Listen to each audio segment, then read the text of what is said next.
Hello, everybody. Thank you so much for joining us today. Let's get to my screen here.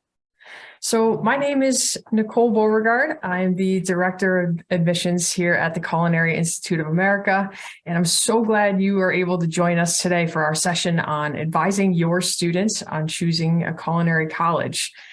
So for today's events, we will be I'll be talking a lot about the CIA, some of the academic degree programs, really what differentiates us between maybe some other options that your students might be looking into.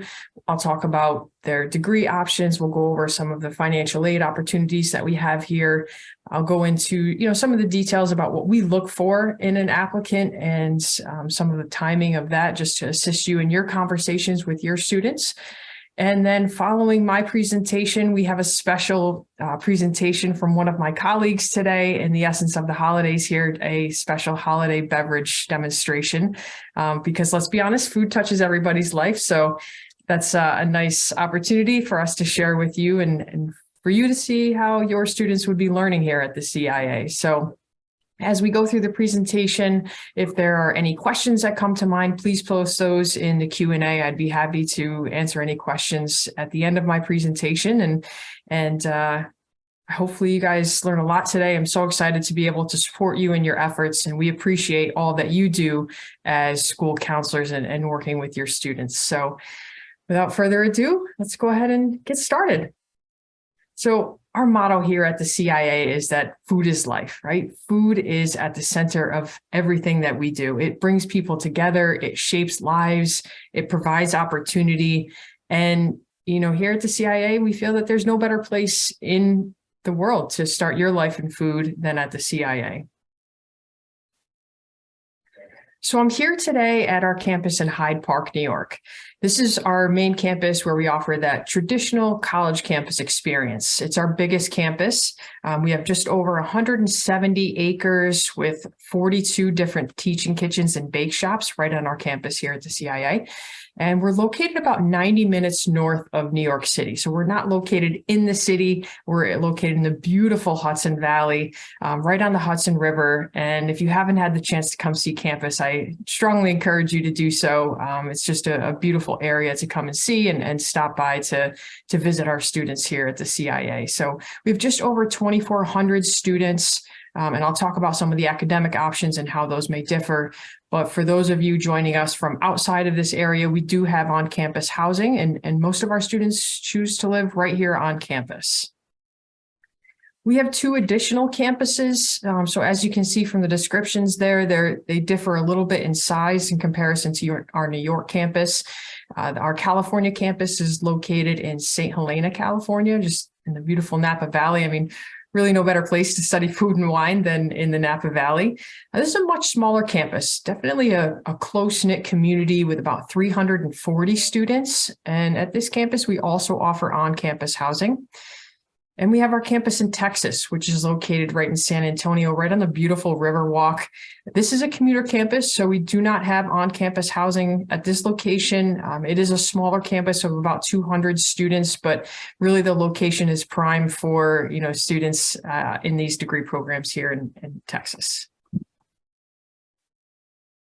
So we offer world-class degree programs. So we have the option for students to pursue an associate's degree, a bachelor's, and a master's. And really, whatever their career goals are or their previous experience, we really have a degree option for everyone. Our associate degree programs are offered at all three of our U.S. campuses, same exact program at each campus. We have our bachelor degree option, which is available only at our New York campus. And we have our master degree programs, which are primarily delivered online. They do include a few short residencies, both a week or two at our California campus, depending on the program, and a week here at our New York campus. So our master's programs are really ideal for that busy professional, but I know that's a bit further down the line than really what you're speaking with your students with. And I can talk a little bit more about, when your students are going to apply to the CIA, how does that work? Before I get into choosing their majors, I want to talk about what each major entails. So here at the CIA, we have the core advantage. This is This encompasses really their hands-on real-world experience, and this really is what makes the CIA so unique. Our curriculum is industry-driven. The CIA, since we were born, it's set the standard in the world of food and hospitality and in the industry. So our curriculum really drives to that industry to be able to prepare students for their future career paths. The classes that they will take here are double the foundational skills, and we do take deeper dives into some of the specializations within each of their majors than most colleges. Our classrooms here are live production kitchens, so our students are learning, and they're also producing meals and for other students here on campus. And then we also have our amazing award-winning public restaurants, which is definitely a perk if you have the chance to come and visit our campus. I highly encourage you to stop by and see our students in action and check those out. And even our academic courses are taught with a food focus. And one of the things about the CIA is that our majors revolve around food. We stick to what we do best, and that's the world of food. So how your student would live through this core advantage is it goes through 4 separate stages. So the core advantage is offered both in baking and pastry arts and culinary arts. So regardless of their major, they will start with their foundational courses. So this really is, their basic knife cuts, soups, stocks, sauces, and basic baking methods. They'll then go on to production. So this is, where for culinary arts, it will include banquet style serving. It will include a la carte. It will then progress into high volume production kitchen down at our student commons, where they might be doing, 200 to 500 covers in a day for serving other students.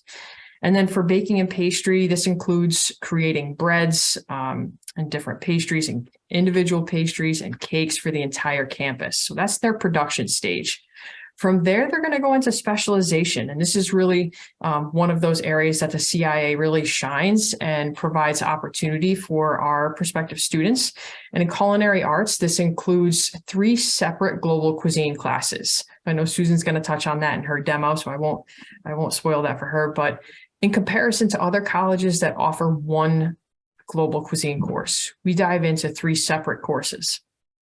For baking and pastry arts, this means your students will be taking a specific chocolate and confections class.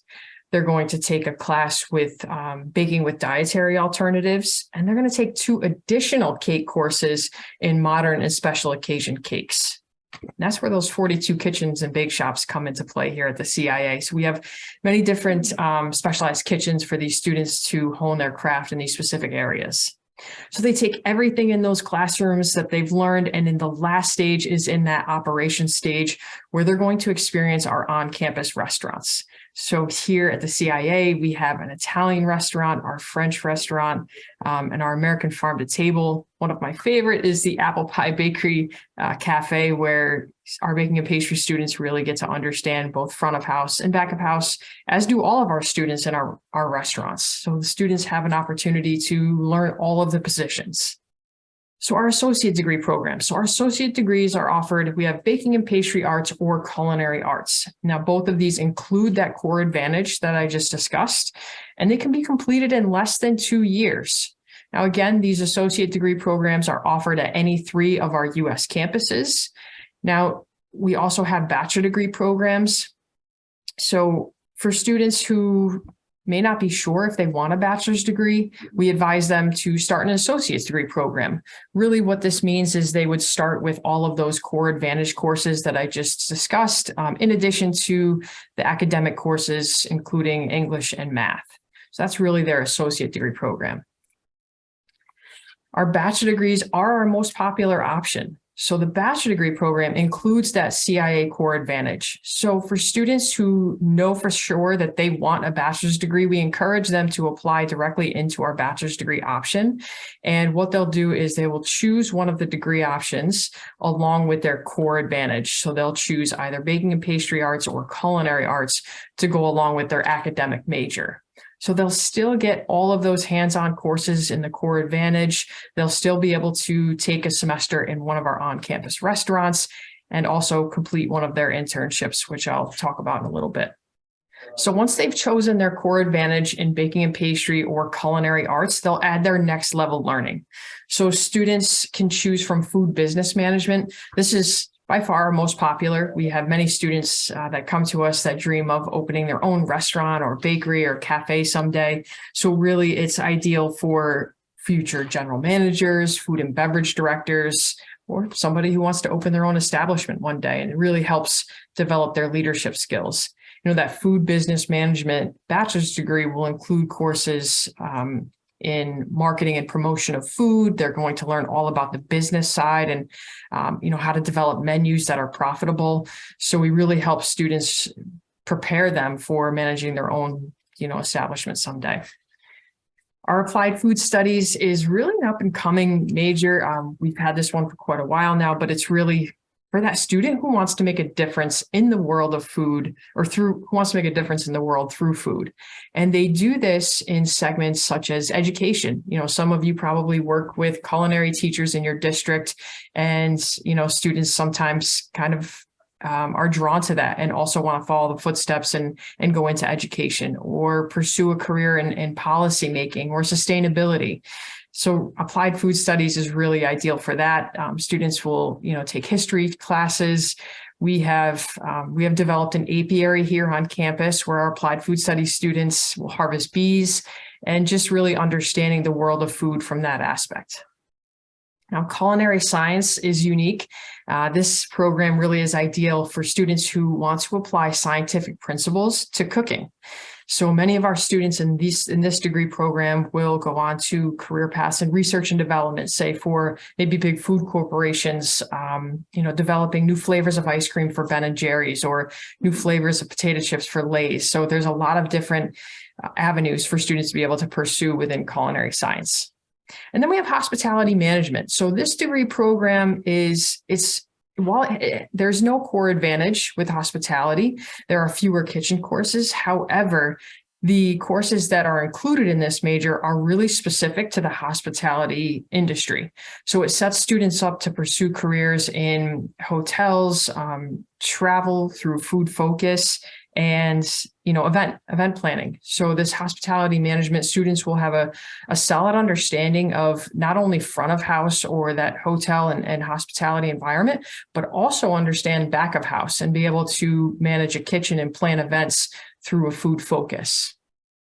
One of the highlights and the draws really for choosing a bachelor's degree is that students can customize their degree with a specific location or specific concentration. So students kind of like a minor. So if you're looking, talking to students about other colleges, it's like a minor. However, with our concentrations, students choose to pursue this concentration and they do it in one semester. And they're done at different locations, both at our other US campuses or abroad. So we offer a farm to table concentration, both here at our New York campus and at our California campus. We have in California also is our advanced baking and pastry concentration and our wine and beverage concentration. And at our California campus, we have the Ghirardelli Chocolate Discovery Center. So students learn how to make their own chocolate from bean to bar in that area. And it's definitely a draw for our baking and pastry bachelor degree students. We also have a Latin American cuisine concentration. This is held at our Texas campus. So students will go there for an entire semester and just focus on that specific area of the industry. Our Mediterranean cuisine concentration takes place in Barcelona, Spain. So that's a popular one. Students will live there in Spain at the University of Barcelona and pursue and learn more about the Mediterranean diet. We have our Asian cuisine concentration, which takes place in Singapore, really the crossroads of Asia. And students will be able to explore different regions and understand the culinary history of that. And then we have our African cuisine concentration, our Japanese cuisine concentration. The Japanese cuisines take students on a 10-day culinary tour through Japan, and they'll also earn their sake certification. There's a sake brewery opening up right down the road from our Hyde Park campus, so students will take part in that. And then our entrepreneurship concentration. This really is ideal for that student who wants to open up their own restaurant or bakery or establishment someday. Students will be able to essentially run their own restaurant right here on campus. It will be through a specific concept that's given to them, and students will have to adapt that concept to fit within the constructs of our kitchen that we have here on campus, the Innovation Kitchen down at our student commons. But students really get their hands around menu planning and costing and being able to set them up for success if they did want to open up their own establishment someday. So all in all, really some great choices for those students to be able to learn more about a specific area of the industry, which just adds value and helps them to, add to their resume before they've even graduated. Now, many of your students may be taking college courses, dual enrollment, AP courses. So we often talk to our high school students about those transfer credits, and really it depends on the degree program that they choose, but we do evaluate college credits and AP test scores. So that information can be found on our website for specific courses or AP tests if you're looking for that. But once a student applies, if they send us their transcript from that particular college, and we know that they have taken these courses, they can be evaluated for transfer credit upon admission to the CIA. And then for much further down the road, we do have master degree programs for your students. Really, this is ideal for that busy working professional. So often students who maybe graduate with their bachelor's degree and they maybe gain some experience in the industry and really hone in on how they want to advance their career. This is an opportunity for your student to do that. They'll complete it online while also completing those short residencies and be able to kind of stay with a cohort that really helps build relationships within the food industry all over the world. So our internship program is really a strength for us here at CIA. We have over 2,000 locations to choose from, world-class employers.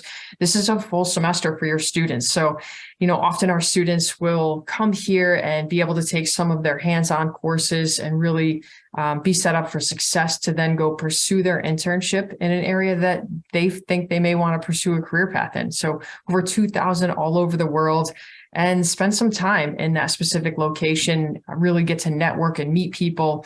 Some of the advantages for your students is not only the networking and the resume building, but that semester, they're not paying tuition to the CIA, and most of those internships are paid. So it's another financial advantage for your students. This doesn't happen at every college. So the fact that we can, offer our students this tuition-free semester while they're earning college credits really helps them progress through our academic programs. And when it comes to choosing their internship location, they'll have their career and academic advisor that will guide them. We do host career fairs here on campus to assist in that search process, but this is an opportunity, for those of you that may have students who maybe haven't had an opportunity to work in the industry. And this is a good chance for them to get out there and really kind of dip their toe in the water in a specific niche within the food industry. Because as you can see from the screen, there are so many different types of locations and types of arenas within the world of food that our students can pursue. This gives them the chance to figure that out and decide, what area they would want to go into. Your students will certainly learn from the best here at the CIA. Our instructors here come with a wealth of knowledge from a variety of areas within the industry.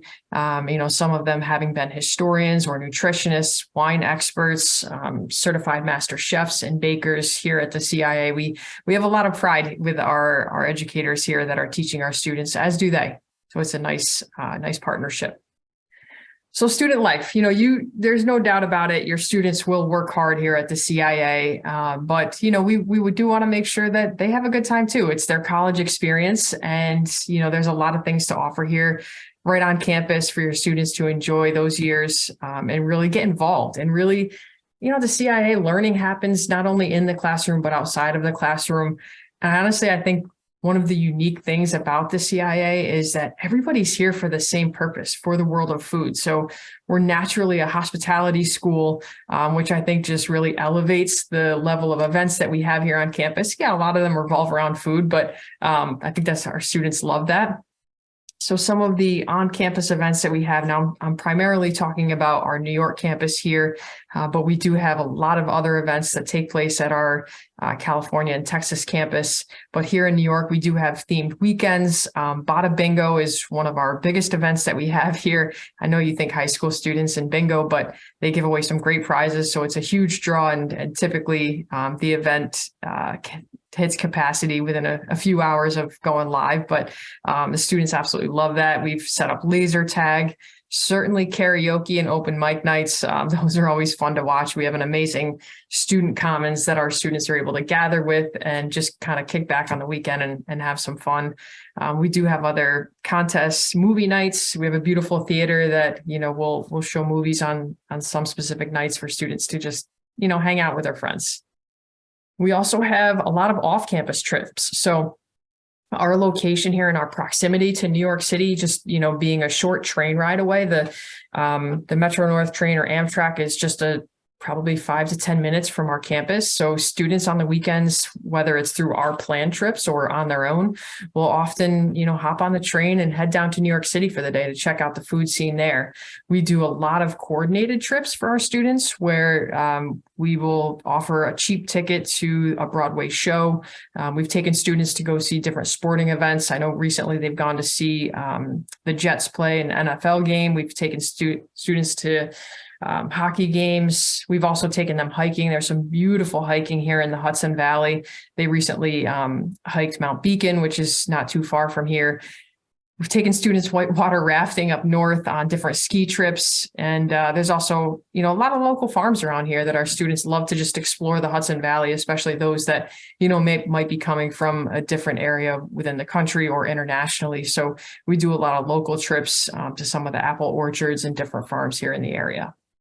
And there's a lot of different clubs that your students can get involved with. So, your students have a variety of interests, whether it's solely around the world of food. We have those students too, but our students come to us with interests, that don't lie within the realm of food. So we have students that are involved in performance clubs, some of the different multicultural and religious clubs like our Jewish Student Union or our Black Culinary and Society Club. We have our student government, which is a great leadership club for those of students of yours who may want to get involved with some of the leadership opportunities.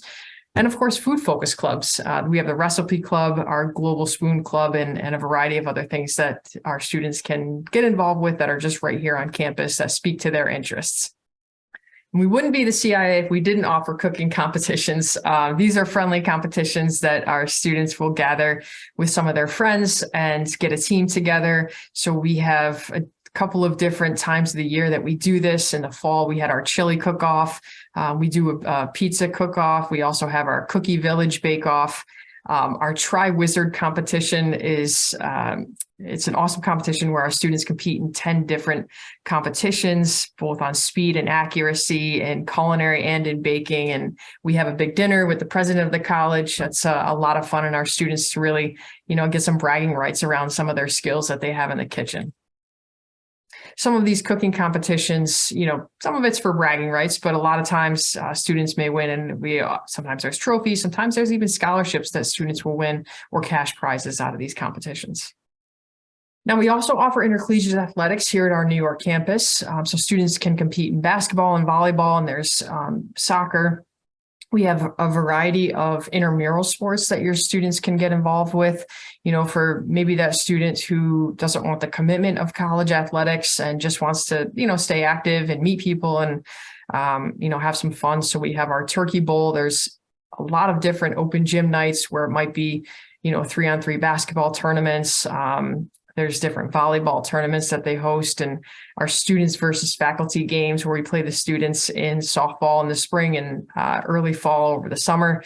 And pool battleship, we do have an indoor swimming pool that the students love to have some of the pool games in there. So always something happening here at the CIA. I think we do a great job of, really trying to get the students involved outside of their residence hall and outside of the kitchen. Speaking of residence halls, we have a few different options. So typical incoming freshmen will live in our residence halls. This is where it's that shared bedroom with a shared bathroom. We have additional halls that might be a suite style, where it might be 2 people to a room in a shared bathroom. So there's a variety of different setups in our residence halls.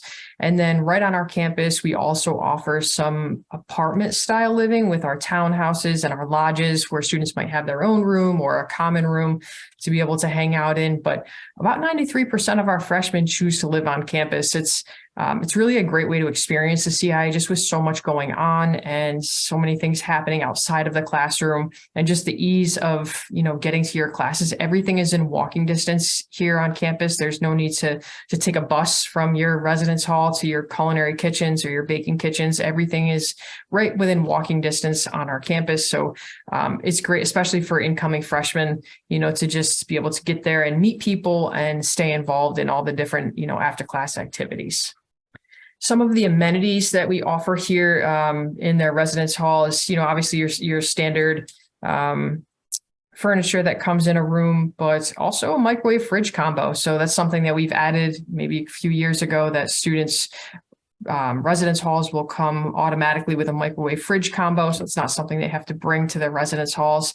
Free laundry, especially with our students keeping those chef whites clean. That's always a perk. And then there's a variety of lounges and community kitchens that students can, just cook, relax, hang out with friends on the weekends.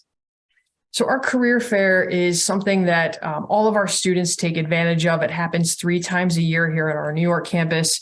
And really, this is an opportunity not only for students graduating and maybe looking for their future career path, but really it's also ideal for a student looking for their internship. So we encourage, new students to attend our career fair, and our academic advisors help students with getting their resume printed and ready, and they show up. We have over 150 employers that come to our campus to recruit our students 3 times a year. And when this career fair goes live and employers are able to register to be a participant in this, it usually sells out within a few hours. We hit capacity with employers that are just anxious to get here and really want to hire or offer an internship to one of our CIA students. So this is a huge draw for our students. They get to know different employers. They get to learn more about just the different opportunities that are out in the world of food. I think sometimes our students will come to the CIA with a career path in mind, and then they get here and just realize how far the world of food goes and really learn about the different opportunities. So the career fair is a huge advantage for our new students to our graduating students. Most of our students here attend this career fair. And I think one of the advantages is not only just the variety of employers that come to us, but it's a 2-day event. So our students will get to engage with a lot of the employers, learn more about their company, what are they hiring for. The students all get all of this information before they attend. So they get a printout of who's going to be there and what are they looking for, whether it's internships or full-time positions, where they're located. And then they get to engage with all these different employers, learn more about them. And through that conversation, if things go well, usually the employer will offer an interview, and that takes place on the 2nd day. So the career fair closes down, they convert it to an interview space, and the students get to go through interviews. And most of our students end up with job offers following these opportunities. So it's a great way for your students to really understand, practice interviews, which is always a benefit, but also to maybe set themselves up for future success and be able to either land that job or find their internship site before that semester comes around. Not only that, we do have a website called Culinary Connect that is available to all of our current students and our graduated, our CIA alum, and they have access to this Culinary Connect website for their entire life. This is where employers will send us job opportunities. They're looking for CIA grads. It's exclusive just to CIA, and your students would have access to this for the entire life. So they're able to, search this site for potential job opportunities, whether they're already in the field and they want to move or relocate or change direction. This is a place for them to go where they know that somebody's looking for a CIA graduate. So it's a great advantage for our students. I want to talk about financial aid. I know that's always front of mind when you're speaking with your students, is the affordability. And we are committed to guiding your students through the financial aid process. We're also committed to awarding the best possible aid package, and we offer a variety of options. So I'm going to talk a little bit about the timing of that and how that all works here at the CIA. So really the first step at the CIA is for your student to apply and submit their application. And if you're working with students who maybe seniors who have not yet applied, I can help you with a code to make the application free through our website. But in order to really see what your students might qualify for, they would want to apply to the CIA. Then upon acceptance, we automatically review your students for any merit scholarships they may qualify for. So we have a variety of scholarships that we review applicants for, accepted students for, as you see on your screen here, some of them being the Excellence Scholarship, our Recognition Grant. We have an early application scholarship, so I just want to definitely highlight that. We have for students who are accepted before December 31st. So this is for your current seniors you may be working with. If they are accepted before December 31st, they would automatically qualify for our $1,000 early application grant. So it's just for being accepted to the CIA. This doesn't mean that they have to then attend the CIA or choose a CIA. While we hope they do, this really gives them the opportunity to earn an additional $1,000 by just getting accepted before that December 31st deadline. So that's one I wanted to highlight. And also the alumni referral grant. This is eligible for students who submit a letter of recommendation from an alumni of the CIA, another $1,000 scholarship. Some of you might be working with students who participate in some of the national student organizations, such as ProStar, FCCLA, or Skills USA. We offer national student scholarships to students who place in first, second, or third in either the state or national competitions. So if you have students that are competing in these organizations, in either culinary or baking, and they win one of these state or national scholarships, please have them get in touch with us so we can make sure that that scholarship is added to their financial aid package. And with all of that, last year, we awarded $36 million in scholarships to our students. So we're a not-for-profit private school. So we, in addition to all of these scholarships, we have a variety of external scholarships where we have alumni and different companies and individuals who donate to the CIA. We turn that around to scholarships for your students to be able to apply for those after they've even been reviewed for these merit scholarships.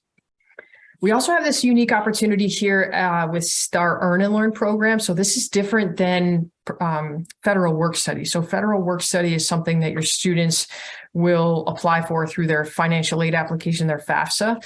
But at the CIA, we also offer a tuition offset scholarship. So this is twofold. So students really get, they have the opportunity to opt into this. As an incoming student, as an incoming bachelor's degree student, they are automatically awarded this Earn and Learn scholarship. And in their first semester at the CIA, they will attend a training, really just kind of an overview of what the Earn and Learn program is about. So that's the only thing they do in their first semester. We understand that, you know, their success in getting acclimated to college is most important. So in that first semester, they would earn that $2,625 in tuition credit. And then in their second semester, they would then need to apply and be awarded a job right here on campus. So there are a variety of jobs that your students can take advantage of, but really this is an opportunity for learning. And it's different from the federal work study because there are some stipulations for different departments on campus to hire these students and have them work for them. There has to be a learning outcome. So your students are learning professionalism and you know, hospitality and showing up on time and all of those soft skills that, you know, we teach that you probably work with your students on a daily basis. But this really is a chance for your students to engage with a variety of departments on our campus, you know, whether it's our marketing team and your students are interested in helping out with our social media projects. There are a variety of in-kitchen experiences. So they might get to network with some of the chefs here on campus. So it's really professional level experience, getting your students involved in the campus while earning money towards their tuition credit, which is different than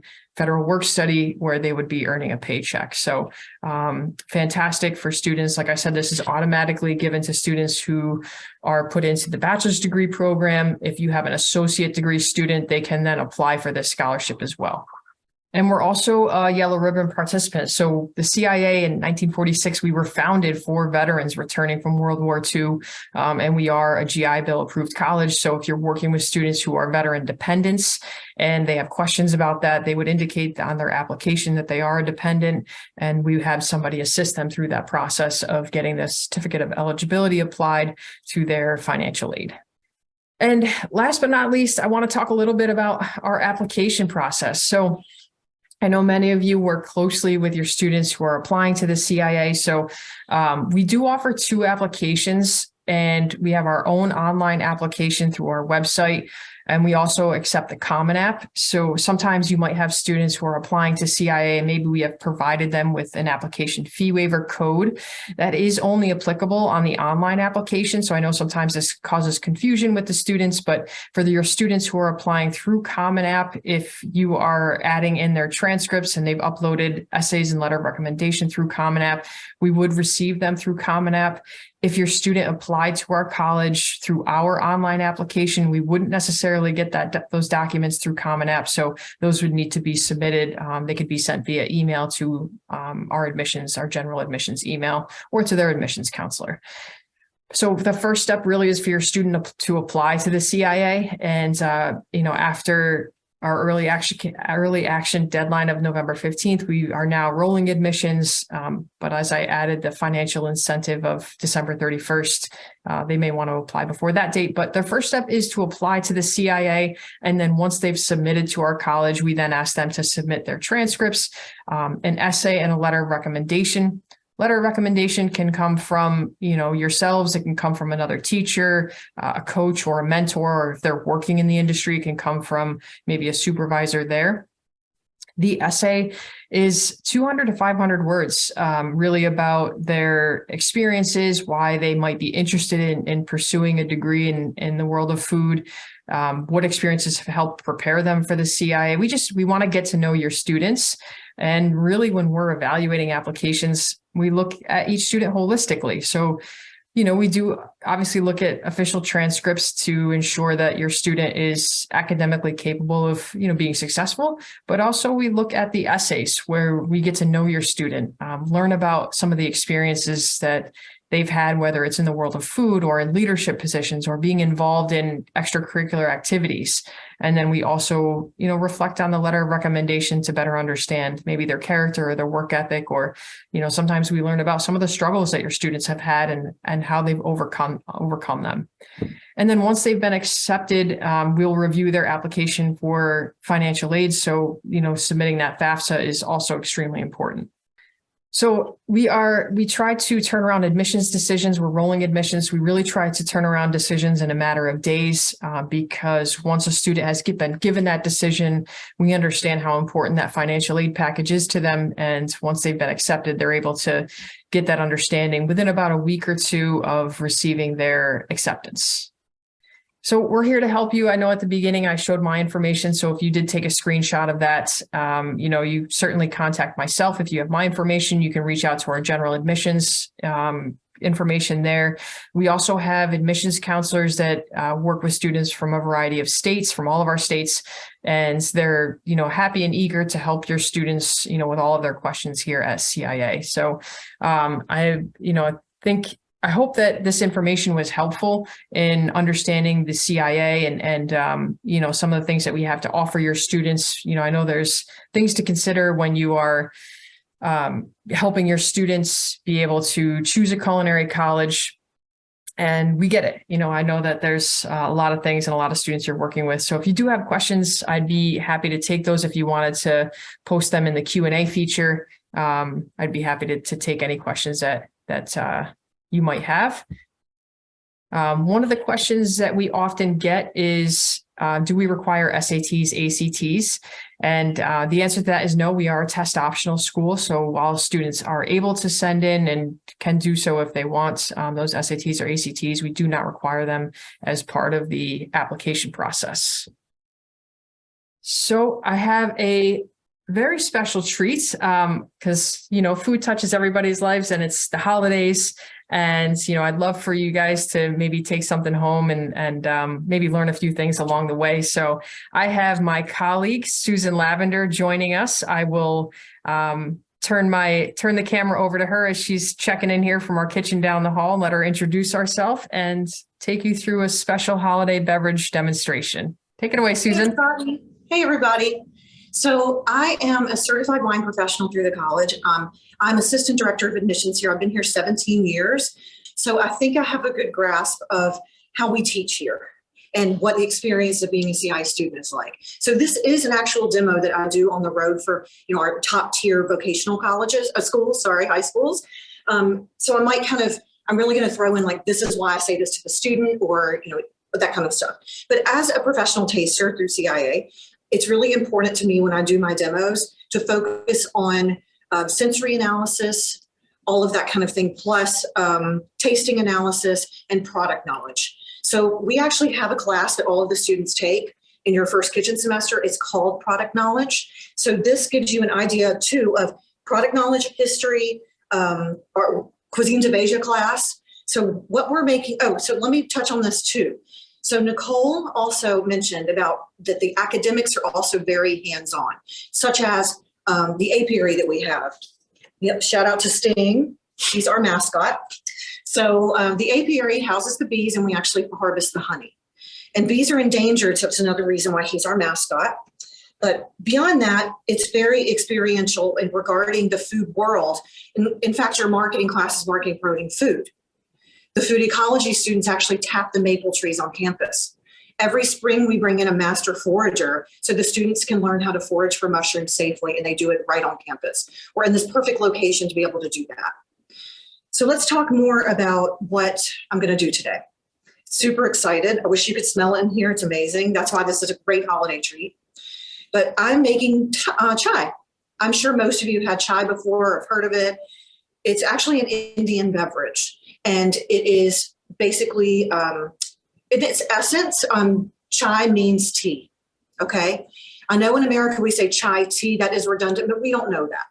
So anyway, basically I'm making, let me go back. Chai really is, in its essence in India, it is milk, tea, milk, tea, and a sweetener, sugar. We're gonna take this way beyond that. The chai that we know in the US is actually mocha chai, chai masala. Here we go. Thanks, Emma. Okay, this is my masala. Masalas are spice blends that are in every household in India. They can contain up to 10 spices, sometimes more, could vary greatly, okay? So don't go away. Could vary greatly. So this is actually my masala that we're going to use. So we are making today mocha chai masala. So it's mocha because I'm using white chocolate. And then the masala, the chai because it's tea. And then masala because of my spice blend. So let's talk a little about what I have here. Here is allspice. Allspice is actually related to the magnolia. Most of these come from Asia, Asian evergreens. This is a berry from an Asian evergreen. Here we have, it's called allspice because it's like cinnamon, nutmeg, and cloves. It's like pumpkin pie. Here we have one of my favorite ever. This is cardamom. It's a very warm spice. It's kind of eucalyptusy and mentholy in a non-strong way. Like I said, it's very soothing. It's very good for digestion. All of these actually are. And cardamom is actually related to Mr. Ginger here. Strangely enough, I don't know how, but it is. Now, this is cool to me. I'm sure you know this spice if you can see it. These are cloves. The reason they're called cloves is because it comes from the Latin word for nail. So I thought that was pretty cool when I was researching. Okay, and then here we have fennel. I tell the students if you don't like Italian sausage, that's because you don't like fennel. It has a very mild licorice flavor to it. And here we have star anise, which has a strong licorice flavor to it. And star anise is also related to another evergreen that's out there in Asia. I'm forgetting the name right now, but I'm sorry about that. But it is a seed pod. So you can see usually they have 8 to 10 spokes, and the seeds in there will bloom and blossom. Okay. Then we have bay leaves. Now, bay leaves, I was kind of like, why are we using this? And this is what I put in my chili. But one thing I want to point out about the history of bay leaves is when my husband and I were in Rome for school, we actually saw these beautiful glossy trees and could smell this awesome smell. This is, of course, dried. But the reason there's so many laurel trees, bay trees in Rome is because think of the crown that the Caesars wore. That's made of bay leaves. Here we have black pepper. Black pepper is the most popular spice in the world. We all know what it tastes like.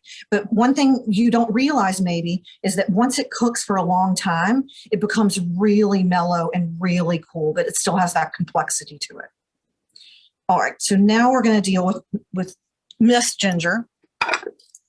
So where's my spoon? Okay, I want to show you a quick trick. This still needs to be close too, sorry. You can actually peel ginger with a spoon because it goes all around those nooks and crannies. I'm not going to peel it. I don't need to. It's just going in here. But really, it's easy. And you just get all around the nooks and crannies. So let me add my ginger to the pot. If you could head over there and show them what I have in there already, please. So I already started steeping for some of the spice, for all of those spices that we're seeing. Some of them when you put in whole and they look really pretty when you do your presentation, like the cloves, the big ones like this, the bay leaves you can put in, the star anise. It looks really nice when you're serving it to have that in there. If you make a mistake, don't worry. I did this before. I didn't have any cheesecloth to wrap my stuff in. So what I did was you just strain it. Just throw everything in there, the tea, everything in there. But right now we're not getting to the tea yet. This is just the spices steeping in plain water. All right, so let's talk a little about what we're going to be doing here. Yeah, you can go back. That's good. Oh, first, sorry, you got to come back. So first, I wanted to show you how to deal with the vanilla bean because I forgot to talk about it. So the vanilla beans, it's really, really cool. So this is a Madagascar bourbon vanilla bean. They only bloom for about 3 hours or 4 hours one time a year. Number two, there's only one bee, the medallion bee, that can pollinate these. And there's not enough of them to pollinate everybody that's open, right? So we figured out how to hand pollinate, which actually brought the price down a lot on vanilla. Let's see. The third thing is it can only be harvested during that one time a year that it's open. So it is pretty expensive. So I got this for about 50 cents from the store because of our buying power, right? I was on the road at Niagara going to one of the vocational schools and I ran out of vanilla and I'm like, gosh, this is a big talking point for me because it's so cool. I searched everywhere and finally at a nature store, I found vanilla. It was in this vial, skinny vial, and there were 2 of them in there and they were skinnier and they weren't meaty like these are, $12. So that kind of is a cool point too, because it shows we have that buying power. I mean, we go through 1 million eggs a year, for example. So we are so food focused and everything, and the students get to see all of this and how the production works. But here's what you do with vanilla. You split it. And then you want to haven't you seen like the vanilla bean ice cream, right? It has these black seeds in there. They getting a good shot of that. Mm-hmm. I've already put some in here, but you just do this, put it in the hot water and it comes right off.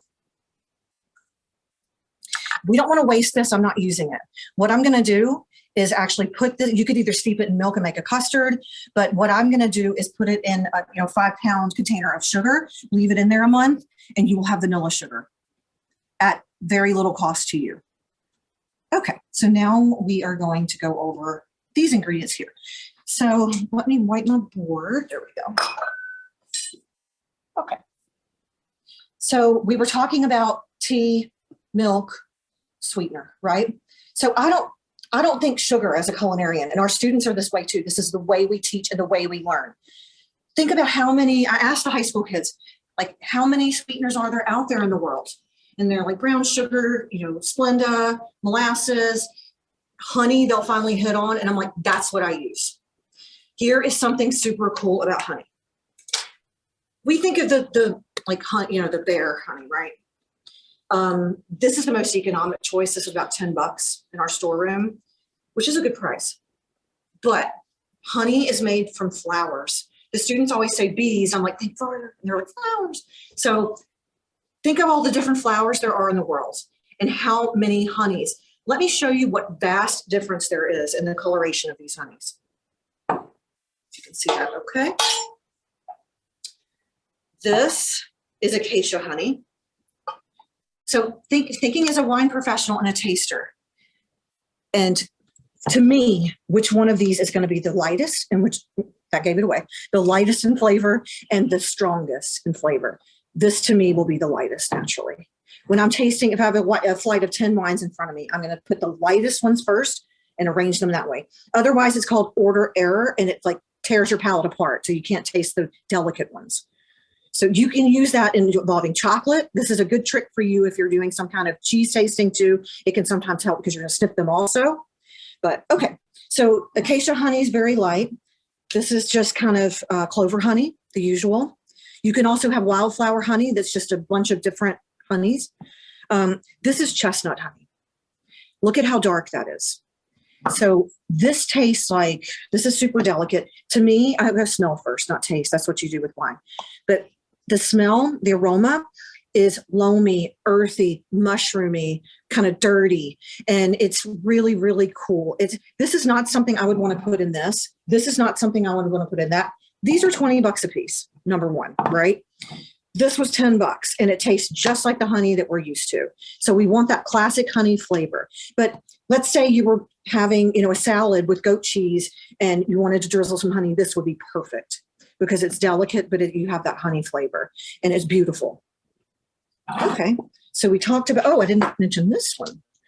This is what in India they would use. This is called jaggery sugar. It's basically palm sugar that's unrefined. Okay. So they, just put chunks of it in there. Put these back. All right. They're not going to look as pretty when I put them back, but that's okay. So there's our sweet component. Let's talk about our tea component. Okay. So basically, I also have an Assam from India. So India and China are really the main tea producers in the world. Actually, in China, tea was produced and grown and cultivated about 4,000 years ago. Okay, what really made tea popular in Europe and everywhere else and in India is the spice trade, the spice caravan, the spice road, Silk Road. So that's how a lot of things got to us, including black pepper and a lot of these. So let's talk about them. Right here, you're gonna have to come back. So we got this one here. Put them up here. Okay. So right here is this jasmine. Okay, you can actually, if you can look close, there's actually jasmine petals in there. It's a black tea. You taste, it's so floral. It's amazing. If you can get your hands on it, you definitely should get it. This right here is the organic green tea. You can't tell that much difference unless you're here, but it tastes like smells like a freshly mowed lawn. It's really refreshing. And then the last one we have is the Indian Assam, which is really dark. You can see it's the darkest of all. So what do you conclude from that, from what we talked about before? Green tea is going to be lighter. Black tea is going to be darker. And it's going in texture, right? And in flavor and delicacy. White tea would be. So it would go through that tasting analysis. All right. Good. So along with that, we have our milk component. Okay. Yes, of course, you're going straight to cow's milk in your head. A lot of people do. But again, here at the CIA's Culinarians, we challenge ourselves. And we have these exotic products that we can get too, to challenge ourselves and learn more.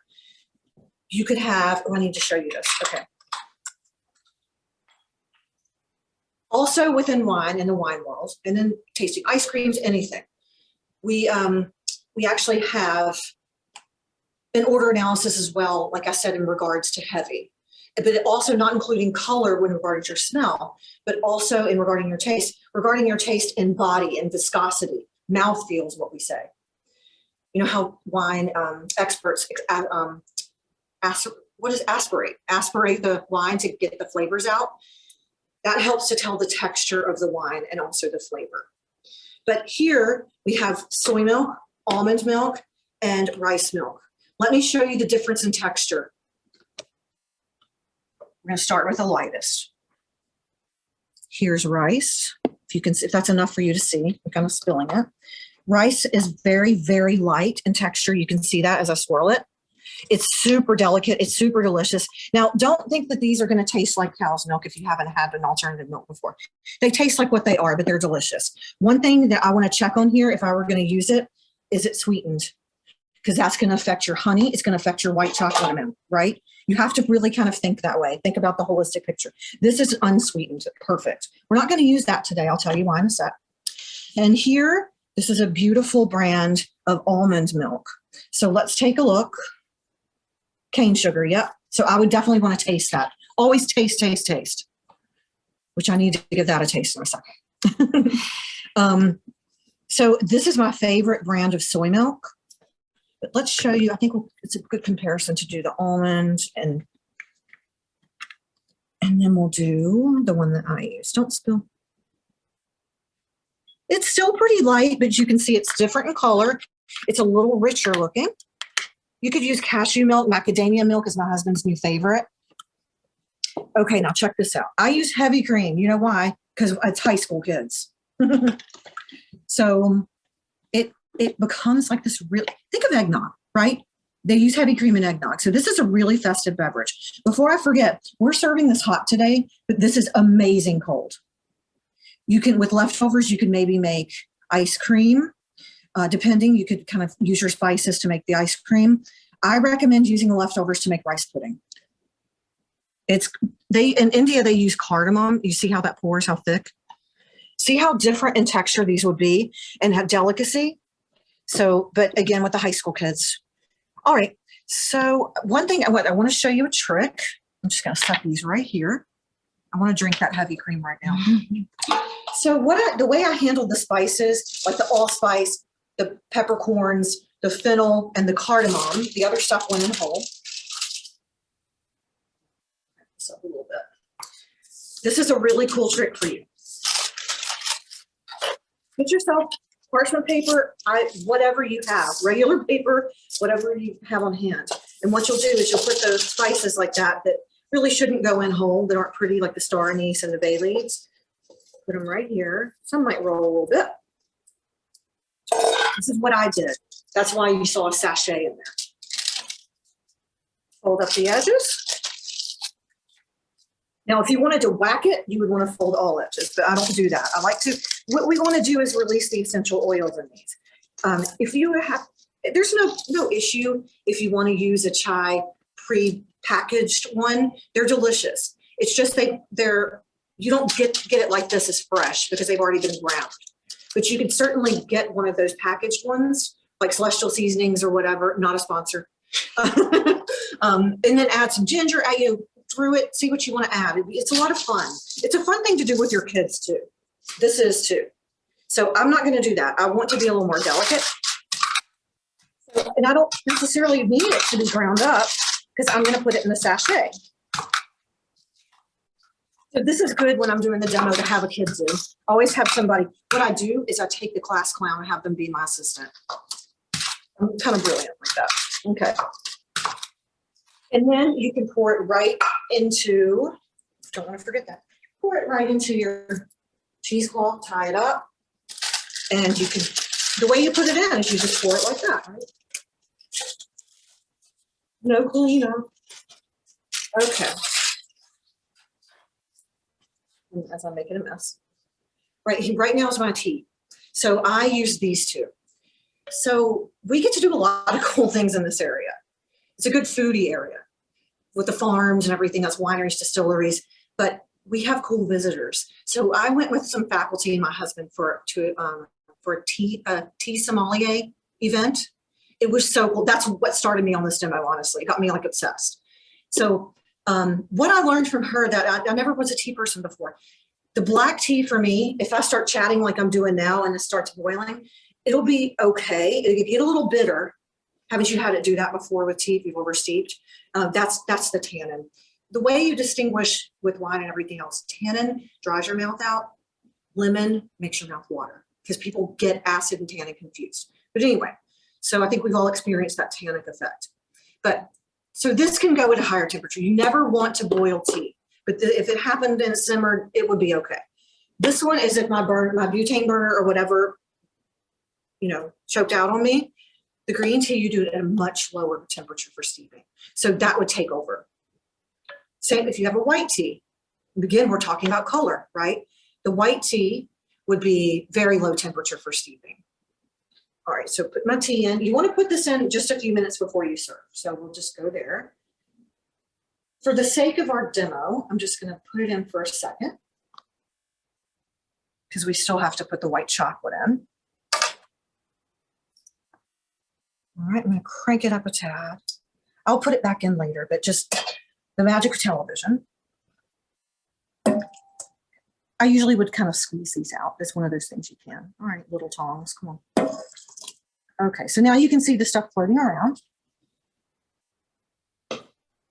So we are now going to add, after I taste, I usually do this so it calms, it's not as hot, it cools it down. One tip, if you're tasting sauces, put like kind of ones you can just put them on a plate. That's what some of our instructors do. Cools it all quickly and then you sip it off the plate. That's kind of a European way to do it. This tastes perfect, actually. I even get a little bit of the tea. So we're going to stir in our white chocolate. So white chocolate, real quick, it wasn't considered chocolate by the FDA for the longest time. It is kind of a byproduct of chocolate of how we see it. I also do a chocolate tasting. So white chocolate is really, it's the cocoa butter. And so basically when they're making chocolate, they press all the cocoa butter out and they're left with the cacao mass. And the reason we call it cocoa is because the Dutch traders in the 1500s misspelled it. It's cacao. So here we go. But the FDA now considers it chocolate since it's part of the cacao bean. So I've done this so many times, it really looks right to me. I'm going to give it a quick taste because I want to know how sweet it is, though. Normal white chocolates are the same. Some have thickeners. Perfect. Like soy lecithin. So that can affect sometimes you'll get like a fatty kind of topping on here. That's okay. Just stir it back in. It doesn't mean it's bad. The chocolate here we have is super pure.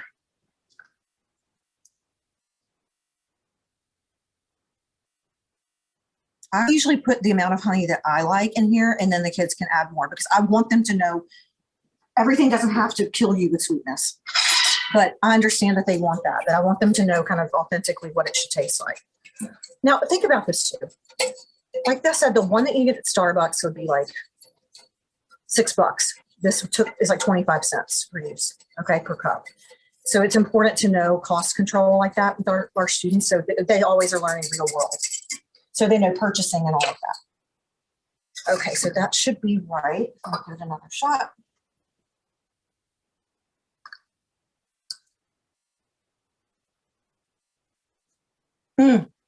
That's perfect. I'm not just saying that because I want perfection.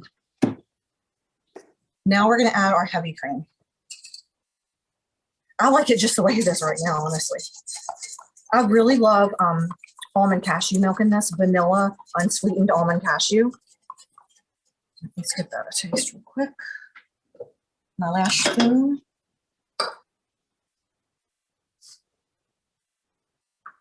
And you see how I had everything set out perfectly? That's called mise en place, if you didn't know that. That's one of the first things the students learn, is everything in its place.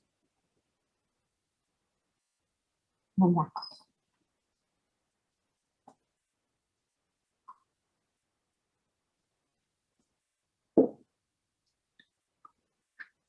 Okay, I think we're a go. I think it's perfect.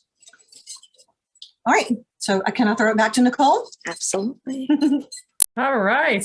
Thank you so much, Susan. That looks amazing. I can't wait to come down the hall and check that out myself. So thank you so much. I hope everybody enjoyed this presentation and learned a lot. I know I've been answering some questions as Susan was presenting. So a lot of great questions came through. And I think really the end all here is that we are here to help you. You know, we understand that you're helping a lot of students explore a lot of different majors at a lot of colleges. But if you have students that are coming to you and wanting to understand the differences maybe between the CIA and maybe their local community colleges, we'd love to help your students understand, you know, what their options are here at the CIA, what makes us so unique. If you do have students that are wanting to apply, seniors that are wanting to apply for this fall, please encourage them to do that as soon as possible. If they're able to get accepted before that December 31st, they would automatically qualify for that $1,000 early application scholarship. And we are here. We're here to assist you throughout the way. So reach out to us if there's anything we can do to help. I hope everybody has a happy and safe rest of their year and a wonderful new year, and best of luck in the rest of your school year. So thank you so much again, and we hope to hear from you soon. Bye-bye.